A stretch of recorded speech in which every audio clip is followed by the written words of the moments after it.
इस horror story को सुनने के लिए कृपया अपने हेडफोन लगा लें। चलिए कहानी शुरू करते हैं। कानपुर का भूतिया हॉस्टल एक सच्ची घटना। कानपुर उत्तर प्रदेश का एक प्रमुख औद्योगिक और शैक्षिक केंद्र अपनी समृद्ध संस्कृति और ऐतिहासिक धरोहर के लिए प्रसिद्ध है। लेकिन इसके कुछ स्थान ऐसे भी हैं जो अपने अजीबोगरीब और डरावने रहस्यों के कारण चर्चा में रहते हैं। ऐसी ही एक जगह है कानपुर का भूतिया हॉस्टल। इस हॉस्टल से जुड़ी कहानियां वर्षों से लोगों के बीच प्रचलित हैं, और जो भी यहां रुका है उसने कुछ न कुछ अजीब घटनाओं का अनुभव जरूर किया है। यह कहानी उन्हीं घटनाओं पर आधारित है जो कई चश्मदीद गवाहों ने साझा की हैं। हॉस्टल का इतिहास। यह हॉस्टल ब्रिटिश काल में एक अस्पताल के रूप में बनाया गया था। 1957 के विद्रोह के दौरान यहां कई सैनिकों और नागरिकों को बेरहमी से मारा गया था। कहा जाता है कि इस जगह पर बड़ी संख्या में लोगों को प्रताड़ित कर फांसी दी गई थी। विद्रोह के बाद इस इमारत को कई बार पुनर्निर्मित किया गया और अंततः इसे एक छात्रावास में बदल दिया गया। लेकिन यहां रहने वाले छात्रों को अक्सर रात में अजीब आवाजें सुनाई देती थीं। कई लोगों का मानना था कि यह जगह आत्माओं के प्रभाव में है। कुछ पुराने स्थानीय निवासियों ने बताया कि रात में हॉस्टल के खंडहर वाले हिस्से से चीखने चिल्लाने की आवाजें आती थीं। लेकिन समय के साथ लोग इस कहानी को भूलते चले गए, जब तक कि कुछ वर्षों पहले एक घटना ने फिर से इस हॉस्टल को चर्चा में ला दिया। वर्ष 2012। हॉस्टल में दाखिला लेने वाले नए छात्र। यह घटना 2012 की है, जब कानपुर के एक प्रसिद्ध कॉलेज के कुछ नए छात्रों को इस हॉस्टल में रहने के लिए जगह मिली। वे सभी बहुत उत्साहित थे, क्योंकि कॉलेज का जीवन उनके लिए एक नई शुरुआत थी। इन छात्रों में से एक था अमन, जो लखनऊ से आया था। उसने बचपन से ही भूत प्रेत की कहानियां सुनी थीं, लेकिन वह इन बातों पर ज्यादा विश्वास नहीं करता था।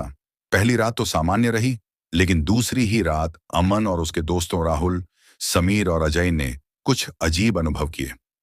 रात के करीब 2 बजे अचानक कमरे का दरवाजा खुद ब खुद हिलने लगा। पहले तो उन्होंने सोचा कि यह हवा के कारण हो रहा होगा, लेकिन जब दरवाजे की कुंडी अपने आप खुल गई तो वे डर गए। अमन ने तुरंत दरवाजा बंद किया, लेकिन उसके तुरंत बाद खिड़की के शीशों पर किसी के खरोंचने की आवाज आई। वे सभी सहम गए और रात भर जागते रहे। सुबह होते ही उन्होंने यह बात हॉस्टल के अन्य छात्रों को बताई, लेकिन उनमें से कई लोगों ने इसे उनका भ्रम या प्रैंक समझा। रहस्यमयी परछाइयां और अजीब घटनाएं। जैसे जैसे दिन बीतते गए, हॉस्टल में रहने वाले अन्य छात्रों ने भी अजीब घटनाओं का अनुभव करना शुरू कर दिया। कुछ छात्रों ने बताया कि उन्हें रात में किसी के चलने की आवाजें सुनाई देती थीं, जबकि आसपास कोई नहीं होता था। एक रात अमन अपने दोस्तों के साथ हॉस्टल की छत पर बैठा था। वे आपस में बातें कर रहे थे। तभी समीर ने महसूस किया कि कोई उनके पीछे खड़ा है। जब उसने पीछे मुड़कर देखा तो उसे एक काली परछाई दिखाई दी, जो धीरे धीरे गायब हो गई। समीर डर के मारे चिल्ला उठा और बाकी दोस्त भी घबरा गए। इसी तरह की घटनाएं लगातार बढ़ती गईं। एक रात में फर्नीचर अपने आप खिसकता था। 2 किसी अनजान औरत की रोने की आवाजें आती थीं। 3 कई छात्रों ने सपनों में एक काले साए को देखा। 4 हॉस्टल के खाली कमरों से खुद ब खुद लाइट जलने और बंद होने लगी। सबसे भयानक रात। एक दिन हॉस्टल के कुछ छात्रों ने हिम्मत करके यह पता लगाने की कोशिश की कि आखिर यह सब घटनाएं क्यों हो रही हैं। वे रात 12 बजे हॉस्टल के उस हिस्से में गए जिसे काफी समय से बंद रखा गया था। इस जगह को भूतिया माना जाता था और यहां जाने की किसी को इजाजत नहीं थी। जब वे वहां पहुंचे तो उन्होंने देखा कि दीवारों पर अजीब निशान बने हुए थे। कुछ पुराने दस्तावेज भी बिखरे पड़े थे, जिनमें 1957 के सैनिकों के नाम लिखे थे।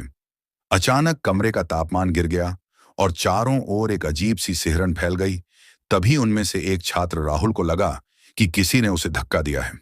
वह जमीन पर गिर पड़ा और उसकी आंखों में डर साफ दिख रहा था। बाकी दोस्त उसे उठाने ही वाले थे कि कमरे में रखी एक पुरानी लकड़ी की अलमारी अपने आप हिलने लगी। सभी डर के मारे वहां से भागे, लेकिन जैसे ही वे दरवाजे के पास पहुंचे, दरवाजा खुद ब खुद बंद हो गया। अब वे फंस चुके थे। उन्हें समझ नहीं आ रहा था कि क्या करें। तभी कमरे के एक कोने से किसी के फुसफुसाने की आवाज आई, यह हमारी जगह है, चले जाओ।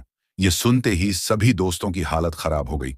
उन्होंने पूरी ताकत से दरवाजे को धक्का दिया और जैसे ही दरवाजा खुला, वे सब दौड़ते हुए अपने कमरों की ओर भागे।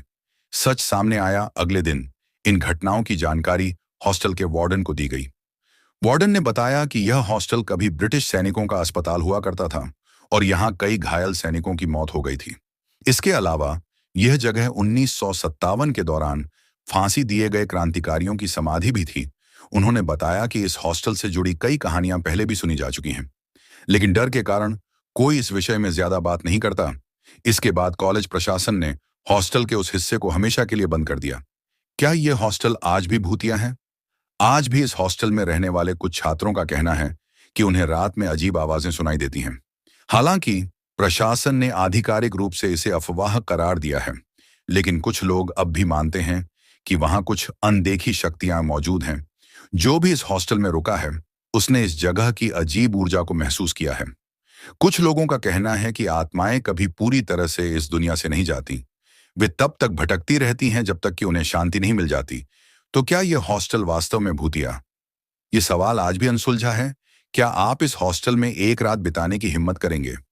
अगर आपको ऐसे ही डरावनी और रोमांचक हॉरर स्टोरी सुनने के लिए हमारे इस चैनल को सब्सक्राइब करें